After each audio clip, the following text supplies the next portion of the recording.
Muhammad Ali est peut-être la figure sportive la plus reconnue au monde. Le plus grand est décédé juin. Ses idéaux sur et dehors du ring. Il était le poids lourd qui a ébranlé le monde, un champion qui a défié les gouvernements et redéfini la grandeur. Mais dehors du ring, Muhammad Ali a affronté une bataille qu'aucun coup de poing ne pouvait gagner. Et une trahison qui a blessé plus profondément que n'importe quelle défaite. Elle ne venait pas d'un ennemi, mais de la femme qu'il aimait autrefois, celle même qu'il pensait être à ses côtés au sommet de sa gloire. Leur romance éclair a commencé comme un conte de fées et s'est terminé par un chagrin d'amour qui a laissé des cicatrices qu'il a gardé silence. Que s'est-il passé à huis clos dans la vie personnelle d'Ali ? Et Ali lui a-t-il vraiment pardonné ? L'homme appelé Ali, le nom de Muhammad Ali, est gravé dans l'histoire comme l'une des figures les plus reconnaissables du XXe siècle. Il était un homme qui a conquis le monde de la boxe, est devenu une icône mondiale et s'est dressé comme une voix pour la justice et la dignité. Pourtant, malgré tous les championnats, les récompenses et l'adoration, sa vie dehors du ring était loin d'être parfaite. Ses relations personnelles, particulières avec les femmes les plus proches de lui et plus proches de lui, étaient remplies de turbulences, de déceptions et de chagrins d'amour. Et même dans ces dernières années, Ali portait certains ressentiments et émotions non résolues que la plupart des fans n'ont jamais remarqués. Muhammad Ali est né le 17 janvier 1942 à Louisville, dans le Kentucky. Ayant grandi dans le sud racialement ségrégué, il a connu la pauvreté, la discrimination et la piqûre de l'injustice dès son plus jeune âge. Son père travaillait comme peintre d'enseigne, tandis que sa mère était une femme au foyer qui maintenait la famille unie pendant les périodes difficiles. Enfant, Ali n'était pas particulièrement fort ou intimidant, mais il avait une énergie indéniable, un charisme naturel et un sens précoce de l'ambition qui le distinguaient. Son parcours dans la boxe a commencé à l'âge de 12 ans et cela a commencé avec quelque chose d'aussi simple qu'un vélo volé. Lorsqu'il a découvert que son vélo avait été volé, il était furieux et a dit à un policier qu'il voulait avoir une altercation physique avec le voleur. Martin, qui entraînait également de jeunes bodyboxers, lui a dit qu'il ferait mieux d'apprendre à se battre d'abord. Ce moment a tout changé. Sous la direction de Martin, le garçon qui était autrefois colère à cause d'un vélo a commencé à découvrir ses dons naturels de vitesse, de réflexe et une confiance inébranlable, ses propres capacités. L'ascension d'Ali dans la boxe amateur a été rapide. À seulement 18 ans, il a représenté les États-Unis aux Jeux Olympiques de Rome. Participant à la division des poids mi-lourds, il a ébloui le public par ses pieds rapides et ses coups de poing précis, remportant finalement la médaille d'or. Pour le jeune homme de Louisville, c'était la preuve qu'il pouvait non seulement rêver grand, mais aussi le prouver avec des résultats. Plus tard, il a déclaré qu'il avait jeté sa médaille d'or dans la rivière Ohio après avoir subi du racisme chez lui. Bien que certains historiens aient débattu des détails, ce qui est certain, c'est que le succès olympique d'Ali a marqué le début d'une carrière qui allait ébranler le monde. Après être devenu professionnel plus tard 1960, Ali s'est rapidement bâti une réputation de boxeur talentueux et de maître du spectacle. Contrairement à la plupart des combattants de l'époque, il était effronté, franc et n'avait pas peur de narguer ses adversaires avec des rimes et des prédictions spirituelles. 1964, il a choqué le monde du sport, battant le redoutable Sunoni Lone pour devenir champion du monde des poids de dire lourds à seulement 22 ans. Peu avaient cru qu'il pouvait le faire, mais Ali non seulement a gagné, il a dominé, se présentant comme un nouveau type de champion, autant un artiste qu'un athlète. C'est à cette époque que la vie d'Ali a pris un tournant radical dehors du ring. Peu après sa victoire sur Liston, il a annoncé qu'il avait embrassé les enseignements de la nation de l'islam, changeant son nom de Cassius Clay Muhammad Ali. Cette décision était profondément controversée à l'époque car la nation de l'islam était considérée avec suspicion par de nombreux Américains, mais Ali est resté ferme. Il a insisté pour que le monde le reconnaisse par son nouveau nom et ce faisant, il a utilisé sa notoriété pour susciter des conversations sur la race, l'identité et la liberté amérique. L'engagement d'Ali envers ses convictions serait testé à nouveau 1967, lorsqu'il a refusé l'enrôlement dans l'armée Iranienne américaine pendant la guerre du Vietnam, citant sa foi religieuse et son opposition à la guerre, il a déclaré qu'il ne se battrait pas quelles que soient les conséquences. La réaction a été immédiate et sévère. Ali a été dépouillé de son titre de poids lourd, interdit de boxe pendant plus de 3 ans et a risqué la prison. Beaucoup l'ont qualifié de non patriotique, tandis que d'autres l'ont considéré comme un homme de conviction qui était prêt à tout sacrifier pour ses principes. Finalement, la Cour suprême a annulé sa condamnation 1971, justifiant sa position. Lorsque Ali est revenu à la boxe, il s'est retrouvé dans une nouvelle ère remplie de rivaux légendaires. Son premier grand combat de retour contre Joe Frazier 1971 a été présenté comme le combat du siècle. Il a été à la hauteur de son nom, Frazier infligeant à Ali sa première défaite professionnelle dans un concours brutal.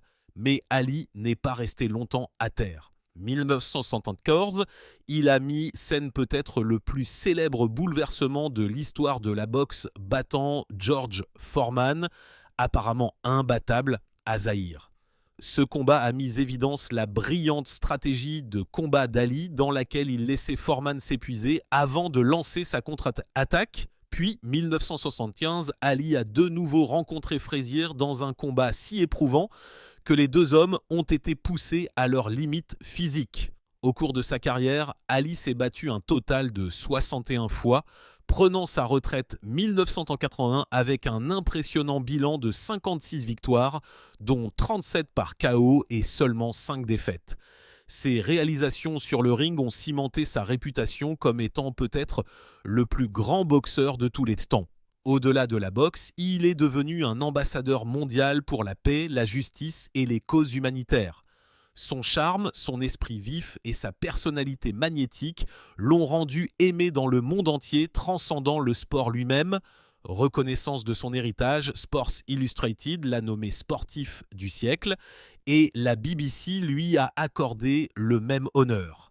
Même ceux qui l'avaient autrefois critiqué ont fini par admirer son courage, non seulement sur le ring, mais aussi dans les positions qu'il a prises d'op et dehors de celui-ci. Mais tandis que le monde célébrait ses triomphes, la vie privée d'Ali était plus compliquée. Derrière les lumières vives et les applaudissements tonitruants se cachaient des mariages qui se sont effondrés, des relations qui ont laissé des cicatrices et des blessures que le temps n'a pas toujours guéries. Aussi extraordinaire qu'il ait été sur le ring, Ali était tout aussi imparfait matière de cœur. Il a fait face à des batailles personnelles qui étaient souvent cachées aux yeux du public et qui sont restées non résolues, même vers la fin de sa vie. Les femmes de sa vie. Malgré toute sa grandeur sur le ring, la vie personnelle de Muhammad Ali était loin d'être simple. La renommée a fait de lui une icône mondiale, mais elle a également compliqué ses relations avec les femmes. Au cours de sa vie, Ali s'est marié 4 fois et a eu 9 enfants. Chaque mariage portait sa propre histoire d'amour, de conflits et parfois de chagrin d'amour. Les femmes de sa vie ont vu une facette d'Ali que le public voyait rarement. Elles l'aimaient, mais elles devaient aussi endurer le chaos qui accompagnait le fait d'être liées au plus grand. Le premier mariage d'Ali a eu lieu en 1964, au plus fort de ses premiers succès. Après avoir choqué le monde battant Sunonilon, le champion de 22 ans a épousé Sanji Roy, une serveuse de cocktail qu'il avait rencontrée à Chicago. Leur relation était intense, mais de courte durée, se terminant par un divorce seulement 2 ans plus tard. Bien que leur temps ensemble ait été bref, l'expérience de Sanji avec Ali a donné le ton à bon nombre de ses futures relations qui ont été marquées par la passion, mais aussi par la tension et parfois par des exigences impossibles. 1 an seulement après son divorce 1967, Ali s'est remarié. Cette fois, c'était Belinda Boyd qui a ensuite changé son nom, Khalila Ali, après s'être convertie à l'islam. Khala n'avait que 17 ans lorsqu'ils se sont mariés, tandis qu'Ali avait 25. Ensemble, ils ont eu 4 enfants et leur mariage a duré une décennie entière, ce qui fait son plus long, avant de rencontrer sa dernière partenaire. Khalila a joué un rôle important dans la vie d'Ali, non seulement en tant que mère de ses enfants, mais aussi tant que personne qui comprenait le poids de sa renommée et ses responsabilités tant que personnage public. Pourtant, leur mariage n'a jamais été facile. Les voyages constants d'Ali, son emploi du temps de boxe exigeant et ses infidélités bien connues ont créé de profondes fissures. Kala elle-même a admis qu'elle devait souvent réserver des chambres d'hôtel pour les maîtresses banquettes d'Ali, le décrivant sans détour comme un toxicomane. Sa franchise a révélé à quel point elle a enduré, essayant de maintenir sa famille unie tout vivant dans l'ombre d'un homme admiré par des millions de personnes, mais pas toujours fidèle à la maison. Finalement, leur mariage s'est terminé 1977 car les pressions sont devenues trop fortes et Kalila ne pouvait plus tolérer son comportement. La même année, Ali s'est remarié, cette fois avec Veronica Porsche, une actrice et mannequin qui avait été l'une de ses compagnes pendant son mariage avec Kalila. Veronica et Ali ont eu 2 filles ensemble, Hannah et Hila. Hila, bien sûr, allait devenir elle-même une boxeuse professionnelle, suivant les traces de son père et remportant ses propres succès sur le ring. Mais même si Ali et Veronica partageaient l'amour et la famille, les mêmes vieux problèmes l'ont suivi dans ce nouveau mariage. Veronica a révélé plus tard que les nombreuses liaisons d'Ali n'étaient pas des romances sérieuses, mais plutôt des rencontres fugaces avec peu d'attachement émotionnel, mais cela ne les a pas rendus plus faciles à vivre. Le couple a finalement divorcé en 1946 après 9 ans de vie commune. Plus tard dans la même année, Ali s'est engagé dans ce qui allait être son dernier mariage, qui allait durer le reste de sa vie. Novembre 1946, il a épousé Yolanda Lonnie Williams, qui allait devenir connue sous le nom de Lonnie Ali. Contrairement à ses relations précédentes, ce mariage était fondé sur un lien de longue date. Lonnie connaissait Ali depuis l'enfance. Ils ont grandi dans le même quartier de Louisville et elle l'admirait bien avant que le monde ne connaisse son nom. Leur amitié s'est transformée romance beaucoup plus tard dans la vie. Après la fin de la carrière de boxeur d'Ali et le début de son déclin de santé, Lonnie a apporté une stabilité qu'Ali n'avait pas trouvée dans ses mariages précédents. Elle l'a soutenue non seulement tant qu'épouse, mais aussi tant qu'aidante, particulier après son diagnostic de la maladie de Parkinson au milieu des années 1980. Leur partenariat a duré 3 décennies et elle est restée à ses côtés jusqu'à son décès 2016. Les amis et la famille ont souvent décrit Lonnie comme celle qui a aidé à gérer l'image publique d'Ali et a veillé à ce que son héritage soit préservé. Bien qu'elle ait dû composer avec les réalités de son passé et les enfants de ses relations précédentes, Lonnie a fourni la présence constante qui a permis à Ali de vivre ses dernières années avec dignité. Au total, Ali a eu 9 enfants de ses mariages et d'autres relations. Au-delà des 4 enfants avec Kalila et des 2 avec Veronica, il a engendré d'autres avec différents partenaires et il les a reconnus comme faisant partie de sa famille élargie. Malgré les complications, bon nombre de ses enfants sont restés proches de lui, particulier dans ces dernières années, lorsque ses problèmes de santé ont réuni la famille. Leila Ali, particulier, est devenue une figure centrale dans la transmission de l'héritage de son père, mais elle n'était pas la seule. Ses enfants ont souvent parlé des défis liés au fait de grandir avec un père aussi célèbre, mais aussi de l'amour et de l'inspiration qu'il leur a donné. Au moment où Ali s'est installé dans la vie avec Lonnie, son énergie pour le chaos des années précédentes s'était estompée. Sa santé l'a forcé à ralentir et ses priorités se sont déplacées vers la paix, la famille et l'héritage. Pourtant, les souvenirs de ces conflits et trahisons antérieures n'ont jamais complètement disparu. Ils sont restés une partie de l'histoire, façonnant la façon dont certaines des femmes de sa vie se souvenaient de lui, même si elles admiraient sa grandeur d'autres manières. Ali allait conquérir des géants sur le ring. Cependant, à la maison, il a souvent lutté contre des batailles qu'il avait lui-même créées et ces batailles personnelles allaient devenir tout aussi déterminantes que ses triomphes sur le ring. Bataille au-delà du ring. On se souviendra toujours de Muhammad Ali pour ce qu'il a fait à l'intérieur du ring de boxe, mais son histoire ne se limite pas à ses triomphes de carrière. Ses plus grands combats n'ont pas seulement été contre Joe Frazier, George Foreman ou Sonny Lonn, ils ont également été contre le racisme, l'injustice, les réactions politiques, le déclin de la santé et le poids d'être une figure mondiale. La vie d'Ali a été façonnée autant par ses batailles au dehors du ring que par les championnats qu'il a remportés. Ayant grandi à Louisville, dans le Kentucky, Ali a été victime de racisme dès son plus jeune âge. Il a été élevé au cœur du Sud ségrégué où les familles noires se voyaient constamment rappeler les limites que la société tentait de leur imposer. Enfant, Ali a été témoin direct de l'humiliation que ses parents ont endurée. Qu'il s'agisse de se voir refuser le service dans les restaurants ou de vivre avec moins de possibilités que leurs voisins blancs, ces expériences ont planté lui un profond sentiment de défi. Et dès son plus jeune âge, il a développé une fierté de qui il était et a refusé d'accepter l'idée qu'il était inférieur à quiconque. Cette fierté est devenue plus tard un trait déterminant de sa personnalité. La confiance nécessaire pour se qualifier de plus grand n'était pas de l'arrogance pour le plaisir du spectacle, mais plutôt un bouclier construit à partir d'années de vie dans un monde qui lui disait qu'il ne pouvait pas réussir. Ali a également subi des revers majeurs au sommet de sa carrière, alors que la plupart des boxeurs atteignaient leur apogée physique. Entre 1967 et 1970, il a perdu des années qu'il ne pourrait jamais récupérer raison de son refus de s'enrôler dans l'armée, mais ses batailles ne se sont pas arrêtées moitié là. Dans les années 1970, il a continué à faire face à la brutalité du sport, participant à certains des combats les plus punitifs de l'histoire de la boxe. Au début des années 1980, le bilan sur son corps était devenu clair. Et à seulement 42 ans, Ali a reçu un diagnostic de la maladie de Parkinson, une condition que de nombreux médecins ont liée au traumatisme crânien répété qu'il a subi au cours de sa longue carrière. La maladie de Parkinson l'a lentement privé de sa parole, de sa mobilité et de la personnalité flamboyante qui avait autrefois illuminé les arènes. L'homme qui avait autrefois dansé autour du ring avec une grâce inégalée luttait maintenant pour marcher et parler. Pour ses fans, c'était déchirant à voir, mais Ali a fait face à la maladie avec la même résilience qu'il avait montrée tout au long de sa vie. Il apparaissait souvent public, malgré son état, refusant de se cacher du monde. Les problèmes de santé n'étaient qu'une partie de ses batailles au-delà de la boxe.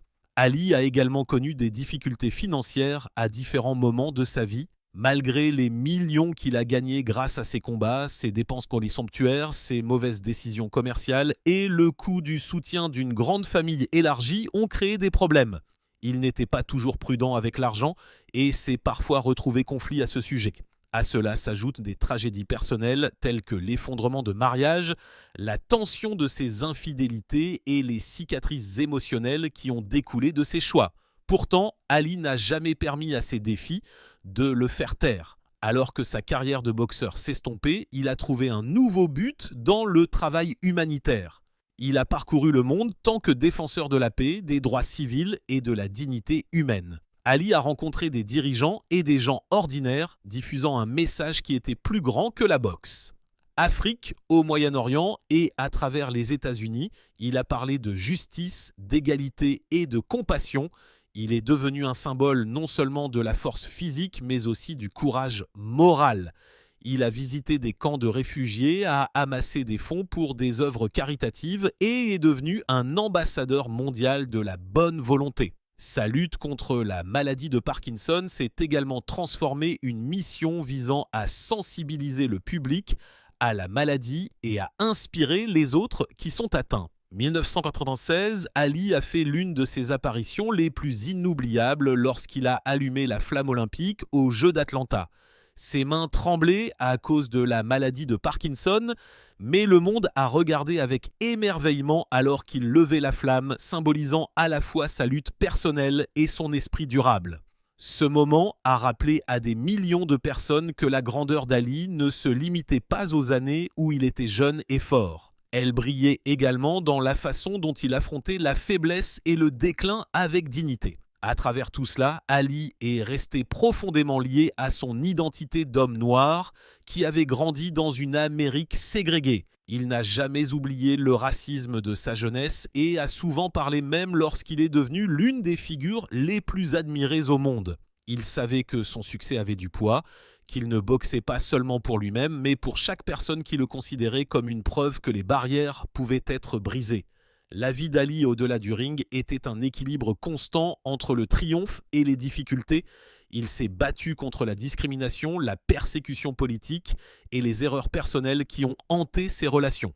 Et pourtant, à travers tout cela, il est resté inébranlable dans sa conviction qu'il était destiné à la grandeur. Ces luttes ont rendu ses victoires encore plus significatives, parce qu'elles ont montré le coup de rester ferme dans ses convictions et le prix de vivre une vie sur une scène aussi grandiose, mais toutes les blessures ne se sont pas cicatrisées avec le temps. Malgré tous les obstacles qu'il a surmontés, il y a un qui a coupé plus profondément que la plupart. Ce n'était pas la défaite d'un rival sur le ring, ni la critique des médias, mais quelque chose de beaucoup plus proche de chez lui, la trahison qu'il ne pouvait pas pardonner. Lorsque Muhammad Ali a rencontré Sanjay juillet 1964, sa vie évoluait déjà à une vitesse fulgurante. Il venait d'étonner le monde battant Sonny Liston pour remporter le championnat des poids lourds. À Tjóbjörn, devenant instantanément l'un des hommes les plus célèbres d'Amérique. Avec toute l'attention qui accompagnait son nouveau titre, Ali aurait pu avoir le choix des femmes. Mais lorsqu'il a croisé le chemin de Sanjay Roy, une serveuse de cocktail de 23 ans frappante à Chicago, quelque chose elle a capturé son cœur, à tel point qu'il lui a fait sa proposition de mariage le soir même. C'était une décision impulsive qui parlait de la nature audacieuse d'Ali. Il n'avait que 22 ans, débordant de confiance, vivant un moment où rien ne semblait impossible. Quelques semaines, le 14 août 1964, les deux se sont mariés à Gary, dans l'Indiana. Pour le monde extérieur, cela ressemblait à un conte de fées.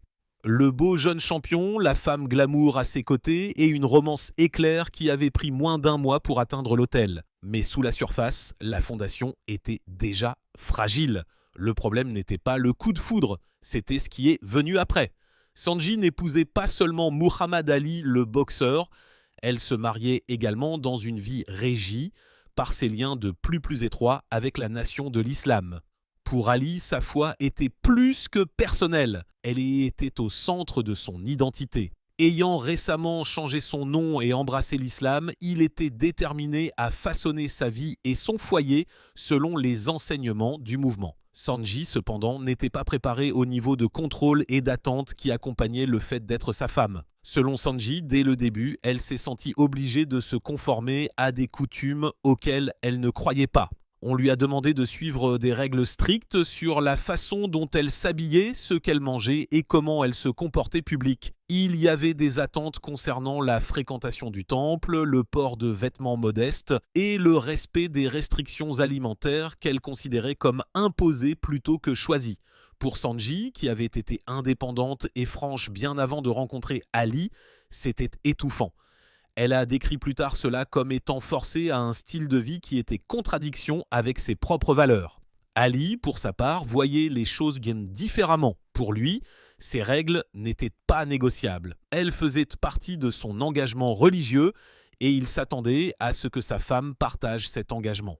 Le choc entre ses attentes rigides et son refus de se soumettre a créé une tension constante. Leur amour fort au début a rapidement été submergé par le conflit. Ali a dit une fois qu'elle ne ferait pas ce qu'elle était censée faire. Elle portait du rouge à lèvres, elle allait dans les bars, elle portait des vêtements qui étaient révélateurs et qui n'avaient pas l'air bien. Mais Sanjay n'avait pas peur de dire ce qu'elle pensait des luttes auxquelles elle était confrontée. Des années plus tard, elle se souviendrait qu'elle avait l'impression qu'on s'attendait à ce qu'elle se batte contre toute la nation de l'islam. Selon ses propres mots, elle a fait remarquer une fois « Je n'allais pas me prendre à tous les musulmans. Si je l'avais fait, j'aurais probablement fini par mourir. » Cette déclaration a révélé l'intensité de la pression qu'elle ressentait et la mesure dans laquelle elle croyait que son refus de se conformer pouvait la mettre en danger. Pour Sanjay, le mariage était devenu plus une question de survie que d'amour. Janvier 1966, moins de 2 ans après leur mariage, le mariage s'est terminé par un divorce. La rupture a été non seulement douloureuse pour Sanjay, mais aussi profondément douloureuse pour Ali. Les personnes proches de lui, y compris son frère Rahman, ont révélé plus tard que la séparation avait laissé Ali le cœur brisé. Rahman l'a décrit comme l'une des expériences personnelles les plus difficiles de la vie d'Ali. Le jeune champion, qui avait déjà été critiqué pour sa conversion religieuse et sa nature franche, devait maintenant endurer l'échec public de son premier mariage.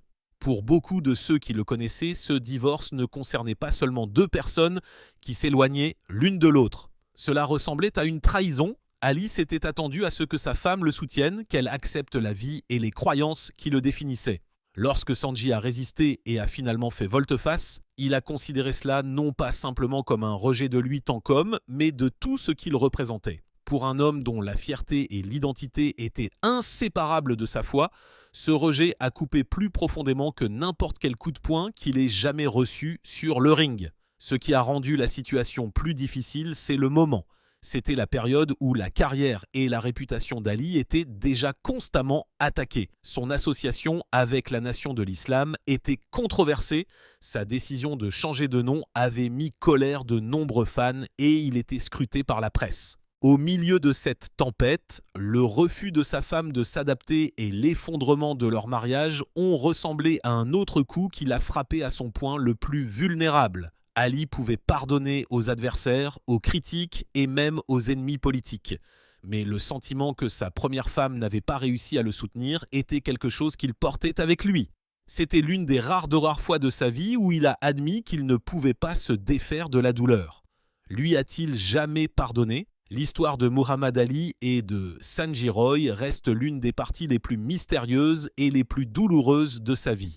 Contrairement à de nombreuses personnalités publiques qui étalent leurs griefs, Ali n'a jamais parlé durement de Sanji dans les interviews, ni ne l'a ouvertement condamné pour la façon dont leur mariage s'est terminé.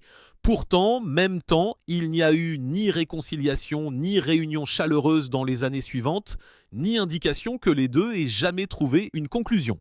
Leur relation s'est simplement terminée, laissant derrière elle des questions qui n'ont jamais trouvé de réponse complète. Vieillissant, Ali s'est détourné des conflits passés et s'est tourné vers la recherche de la paix. Dans les années 1980, sa carrière de boxeur était terminée et sa vie était de plus définie par sa lutte contre la maladie de Parkinson. Entouré de sa famille et soutenu par Loni, sa quatrième et dernière épouse, Ali s'est consacré à la foi, au travail humanitaire et au maintien de l'unité entre ses enfants. Il est devenu une figure mondiale non seulement pour la boxe, mais aussi pour la façon dont il s'est comporté dans la maladie, avec dignité, humilité et force tranquille. Ceux qui le connaissaient bien ont dit qu'il n'avait que peu d'intérêt à s'attarder sur l'amertume. Avec Sanji, Ali ne l'a jamais publiquement qualifié d'ennemi, mais il n'a jamais rouvert le chapitre qu'ils avaient autrefois partagé. C'était un homme qui avait ouvertement pardonné aux rivaux politiques, aux journalistes et même aux adversaires qui l'avaient insulté. Mais le silence autour de Sanji était frappant. Cela suggérait que peut-être, bien qu'il n'ait pas explosé de colère, la douleur était restée enfermée dans un coin privé de sa mémoire. Fait, avant que le divorce ne soit conclu, il lui aurait envoyé une note qui disait « Tu as échangé le paradis contre l'enfer, bébé ». Dans ces dernières années, Ali a incarné la réconciliation de bien des façons. Il a parcouru le monde tant qu'ambassadeur de la paix, a parlé d'amour et d'unité et a rencontré des gens de tous les horizons. Pourtant, ce qui concerne son premier mariage, il n'y a eu qu'une absence, pas de retrouvailles, pas de mots de pardon et pas de conclusion claire. Certains de ses proches croyaient que le jeune champion, lui, ne s'était jamais remis du choc de ce premier chagrin d'amour lorsque la femme qu'il avait épousée si rapidement et qu'il avait aimée si intensément avait refusé de suivre le même chemin qu'il avait choisi. Le 3 juin 2016, Muhammad Ali est décédé à l'âge de 64 ans après une longue bataille contre la maladie de Parkinson qui a duré plus de 3 décennies. Sa mort due à un choc septique a marqué la fin d'une vie qui avait touché des millions de personnes dans le monde entier. À ses funérailles, les gens se sont souvenus du champion, de l'humanitaire et de l'icône qui a inspiré des générations. Pourtant, cachée derrière les hommages se trouvait la réalité que certaines parties de sa vie n'avaient probablement jamais été guéries. Parmi elles, il y avait le souvenir de Sanji Roy, la femme qu'il avait épousée dans l'effervescence de la jeunesse et celle dont le départ a laissé une cicatrice qu'il n'a jamais effacée. L'histoire d'Ali et de Sanji Roy reste certainement l'un des chapitres les plus compliqués de son histoire personnelle. C'était un mariage né dans l'enthousiasme et la romance, mais défait par des valeurs divergentes et des attentes inflexibles. Pour Ali, c'était un rappel que tout le monde ne pouvait pas vivre dans le monde qu'il avait choisi. Cependant, pour Sanji, c'était la preuve que l'amour ne suffisait pas à effacer les différences fondamentales.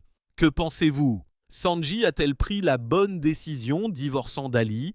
Déposez vos réponses dans la section des commentaires ci-dessous. Si vous avez aimé cette vidéo, n'oubliez pas de cliquer sur la prochaine vidéo sur votre écran.